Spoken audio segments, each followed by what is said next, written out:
Electric vehicle maker Polestar is now partnering with Meizu to bring something very different from what they usually launch. This partnership will introduce Polestar into the smartphone manufacturing industry. However, the electric vehicle manufacturer might not have plans to compete in the smartphone industry but build its own EV fan base.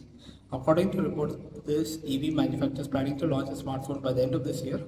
The major focus will be software features. It might not be as feature packed as other phones and hardware. Polestar aims to give potential buyers a glimpse of software experience. This partnership is strategic as the Chinese smartphone maker is also developing Polestar's infotainment OS. The feeling on both upcoming smartphone Polestar cars will be very similar and will boost cross-party collaboration. At this time, the details of the upcoming smartphone is bleak, but recent reports pointed out that software features that users should expect on the upcoming smartphones. The software by Polestar smartphone will launch will be very similar to the vehicle's infotainment system software.